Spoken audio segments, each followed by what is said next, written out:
నమస్కారం. ఈరోజు మనం పరిశీలించబోయే అంశం దేవికా దాస్ రాసిన ది మైండ్ గేమ్.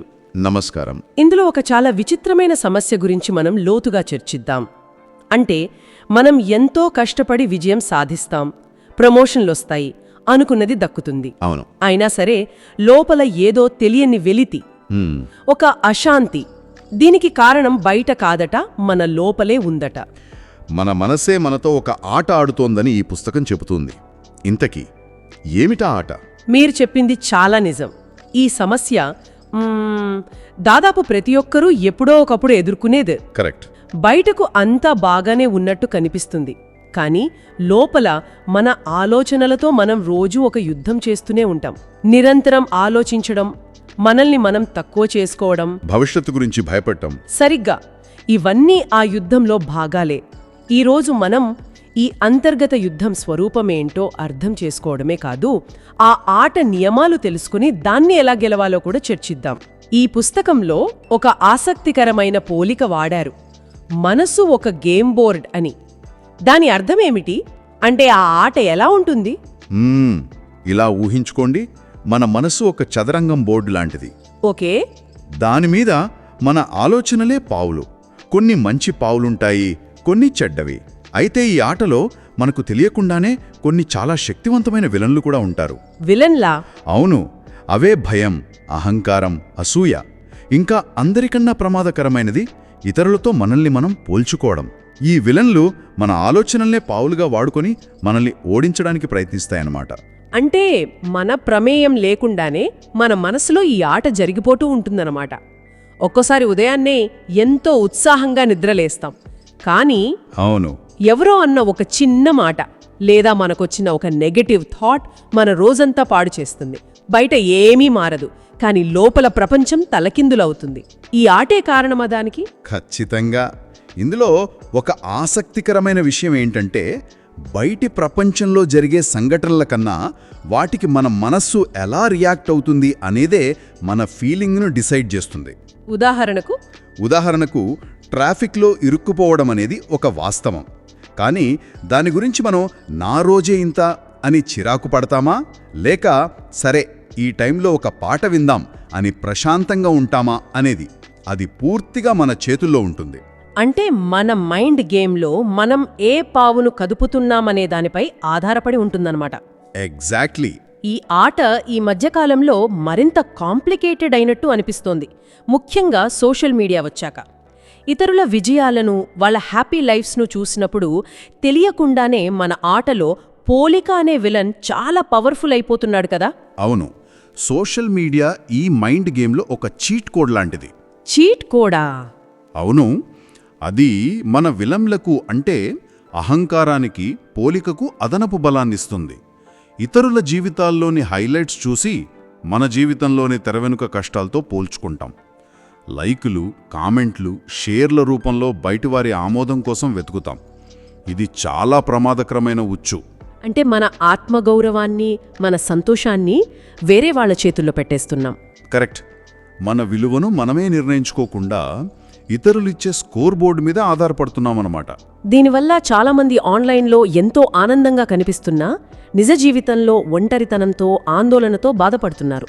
ఒక రకమైన నకిలీ ప్రపంచంలో బ్రతుకుతున్నాం. అదే మైండ్ ట్రాప్. ఇతరుల జీవితాలు ఒక స్టాండర్డ్ అని మన మనసు నమ్మడం మొదలుపెట్టాక మన దగ్గర ఉన్నదాంతో మనం ఎప్పటికీ సంతృప్తిగా ఉండలేం. ఏదో లోపముందని. అవును. మన జీవితంలో ఏదో లోపముందని, మనం ఇంకా ఏదో సాధించాలని మనల్ని మనం నిరంతరం ఒత్తిడికి గురిచేసుకుంటాం. ఈ పోలిక అనే ఆటలో గెలుపనేది అసాధ్యం. ఎందుకంటే ఎప్పుడూ మనకంటే బెటర్గా ఉన్నవాళ్ళు ఎవరో ఒకరు కనిపిస్తూనే ఉంటారు. అయితే ఈ సమస్యలన్నింటికీ మూల కారణమేమిటి? ఈ ఆటలో మనం ఎందుకు ఇంత తేలికగా ఓడిపోతున్నాం? దీని గురించి ఈ పుస్తకంలో ఒక కీలకమైన విషయాన్ని ప్రస్తావించారు, ఆలోచనలు వాస్తవాలు కావు అని. అవును. ఇది వినడానికి చాలా సింపుల్గా ఉంది, కానీ దీని వెనక చాలా లోతైన అర్థం ఉందనిపిస్తోంది. ఇది ఈ మొత్తం చర్చకు గుండె లాంటిది. ఈ ఒక్క విషయాన్ని మనం సరిగ్గా అర్థం చేసుకోగలిగితే ఆట స్వరూపమే మారిపోతుంది. ఎలా? విషయం ఏంటంటే, మన మెదడు ప్రాథమికంగా ఒక సర్వైవల్ మెషీన్. అంటే మనల్ని ప్రమాదాల నుండి కాపాడటానికి డిజైన్ చేయబడింది. అది నిజానిజాలు తేల్చే మెషిన్ కాదు. ఓ దానికి భవిష్యత్తులో జరగబోయే ప్రమాదం గురించిన ఒక ఆలోచనకు, ప్రస్తుతం మన ముందున్న నిజమైన ప్రమాదానికి మధ్య తేడా అంతగా తెలీదు. రెండింటికి అది ఒకే రకమైన భయాన్ని, ఆందోళనను మన శరీరంలో సృష్టిస్తోంది. ఓ అంటే నేను బాస్ ముందు సరిగ్గా ప్రెజెంటేషన్ ఇవ్వలేనేమో అని భయపడటం, నిజంగా ఒక పులి నా ముందు నిలబడినప్పుడు భయపడటం, ఈ రెండింటినీ నా మెదడు దాదాపు ఒకేలా ప్రాసెస్ చేస్తుందంటారా? సరిగ్గా అదే. అందుకే మన ఊహలు కూడా అంత నిజంగా అనిపిస్తాయి. అవును, నిజమే. మన మనసు ఒక అద్భుతమైన కథల రచయిత. అది భవిష్యత్తు గురించి రకరకాల కథలు, ముఖ్యంగా భయానకమైన కథలు అల్లుతుంది. మనం ఆ కథలో లీనమైపోయి అది నిజమేనని నమ్మి వర్తమానంలో బాధపడతాం. నాకొక భయానకమైన ఆలోచన వచ్చింది అని అనుకోవడానికి బదులు నేను భయపడుతున్నాను అని ఆ ఆలోచనతో ఒకటైపోతాం. కరెక్ట్. అక్కడే అసలు సమస్య మొదలవుతుంది. అయితే ఈ కథలను, ఈ సినిమాలను ఎలా ఆపాలి? మన ఆలోచన నిజం కాదని ఎలా గ్రహించాలి? ఆ ఆలోచనకు మనకు మధ్య ఒక చిన్న దూరం సృష్టించుకోవాలి. దీన్నే సైకాలజీలో కాగ్నిటివ్ డిఫ్యూజన్ అంటారు. కాగ్నిటివ్ డిఫ్యూజన్ అంటే మన ఆలోచనలతో కలిసిపోకుండా వాటిని మన నుండి వేరుగా చూడటం.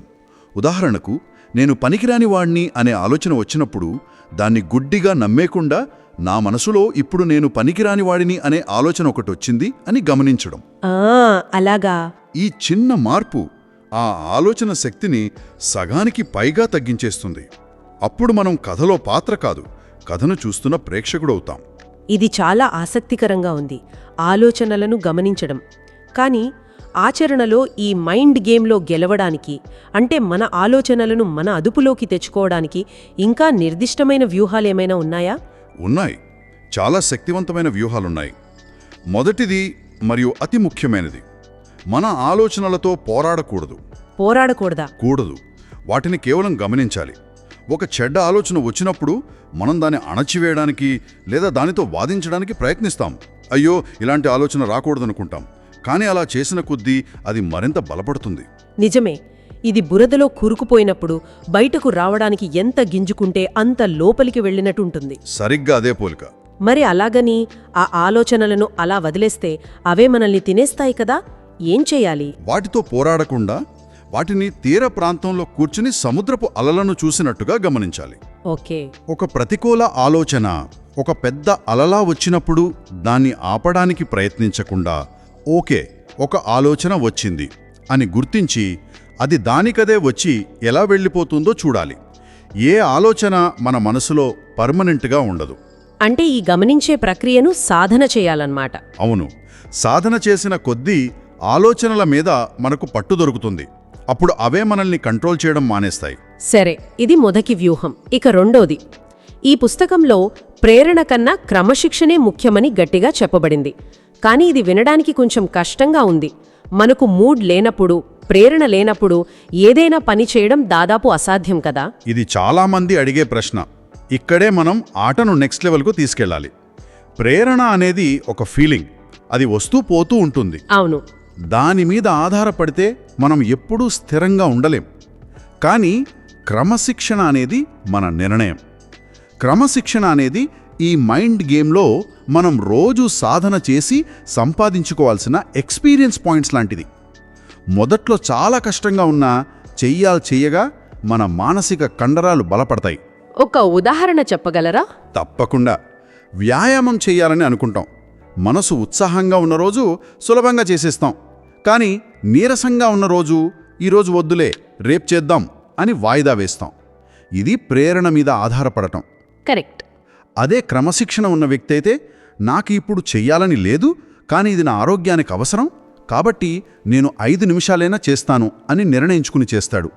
ఆలోచనలు, భావాలతో సంబంధం లేకుండా సరైన పని చెయ్యడమే క్రమశిక్షణ. వావ్!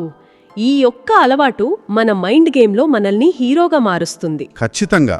ఆలోచనను గమనించడం, క్రమశిక్షణ పాటించడం, ఇవి కాకుండా ఇంకేమైనా ఉన్నాయా? ఎందుకంటే మనతో మనం మాట్లాడుకునే విధానం కూడా చాలా ముఖ్యమనిపిస్తోంది. అవును. మన స్నేహితుడు చిన్న తప్పు చేస్తే పర్లేదులే, అయ్యిందేదో అయ్యింది అని ఓదారుస్తాం. అదే తప్పు మనం చేస్తే మన లోపల ఒక జడ్జి కూర్చుని మనకు మనమే కఠినమైన శిక్ష వేసుకుంటాం. మీరు చాలా కీలకమైన 3వ వ్యూహాన్ని ప్రస్తావించారు, స్వీయ కరుణ. Self compassion. మన అంతర్గత సంభాషణ ఈ ఆట గెలుపోటములను నిర్ణయిస్తుంది. నిజమే. మనల్ని మనం నిరంతరం విమర్శించుకుంటుంటే మనం మన ఆటలోని విలన్లకు మనమే ఆయుధాలిచ్చినట్టవుతుంది. భయం, ఆత్మవిశ్వాస లోపం మరింత బలపడతాయి. అందుకే మనసుతో ఒక కఠినమైన బాస్లా కాకుండా ఒక ఆత్మీయ స్నేహితుడిలా మాట్లాడటం నేర్చుకోవాలి. అంటే నేనెప్పుడూ ఇంతే, ఏదీ సరిగా చెయ్యలేను అని అనుకోవడానికి బదులుగా ఈసారి ప్రయత్నించాను కానీ అనుకున్నట్టు రాలేదు, తప్పుల నుంచే నేర్చుకుంటాను అని మనకు మనమే చెప్పుకోవాలంటారా? ఖచ్చితంగా. మనల్ని మనం క్షమించుకోవడం, మన బలహీనతలను అంగీకరించడం బలహీనత కాదు, అది మానసిక పరిపక్వతకు అడయాళం. ఈ పుస్తకంలోని ఒక అద్భుతమైన వాక్యం ఏంటంటే, శాంతి అనేది మనం ఎక్కడో వెతికి సాధించాల్సిన విజయం కాదు. విజయం కాదా? కాదు, అది మనం ప్రతిక్షణం తీసుకోవాల్సిన ఒక నిర్ణయం. నేను ఇప్పుడు ప్రశాంతంగా ఉండాలని ఎంచుకుంటున్నాను అని మనకు మనం చెప్పుకోవడంతోనే మార్పు మొదలవుతుంది. అయితే ఈ మొత్తం చర్చ నుండి మనం గ్రహించాల్సిన ముఖ్య విషయం ఏమిటి? మన జీవితం ఎక్కడైనా ఆగిపోయినట్టు, ముందుకు కదలనట్టు అనిపిస్తుంటే దానికి కారణం బయటి పరిస్థితులు కాకుండా మన అంతర్గత మైండ్ గేమ్లో మనం ఎక్కడో ఓడిపోతున్నామని అర్థం చేసుకోవాలా? నిజమే. అయితే శుభవార్త ఏంటంటే ఇది మనం గెలవగల ఆట. ఓకే. ఒకసారి ఈ ఆట నియమాలు అర్థమైతే, మన ఆలోచనల స్వరూపం తెలిస్తే, దాన్ని ఎలా ఆడాలో నేర్చుకుంటే జీవితంలో మార్పు దానంతట అదే వస్తుంది. మనం పరిస్థితులను ఎప్పుడూ నియంత్రించలేకపోవచ్చు, కానీ వాటికి మనం ఎలా స్పందించాలి? అవును, వాటికి మనం ఎలా స్పందించాలి, మన అంతర్గత ప్రపంచాన్ని ఎలా ఉంచుకోవాలి అనేది పూర్తిగా మన చేతుల్లోనే ఉంటుంది. అంతిమంగా మన అంతర్గత ప్రపంచాన్ని గెలిస్తే బయటి ప్రపంచాన్ని జయించినట్టే. అవును, ఈ అంతర్గత సంఘర్షణల్లో ఎవరూ ఒంటరి కాదు. ప్రతి ఒక్కరూ తమ తమ స్థాయిలో ఈ ఆటను ఆడుతూనే ఉంటారు. మనసును గెలవగలిగితే జీవితాన్ని గెలవచ్చనేదే ఈ విశ్లేషణలోని సారాంశం. శాంతి అనేది ఒక నిర్ణయమని, ఆలోచనలను గమనించడం ఒక సాధన అని, క్రమశిక్షణ ఒక సూపర్ పవర్ అని ఈ మూలాలు చెప్తున్నాయి. అయితే శ్రోతలకొక తుది ఆలోచన. ఈ సాధన మొదలు పెట్టకుండా వెనక్కి లాగుతున్న ఆ ఒక్క ఆలోచన ఏది? బహుశా ఆ ఆలోచనను ఇప్పుడు ఈ క్షణంలో ఒక ప్రేక్షకుడిలా గమనించడమే ఈ ఆటలో వేయాల్సిన మొదటి సరైన అడుగు కావచ్చు.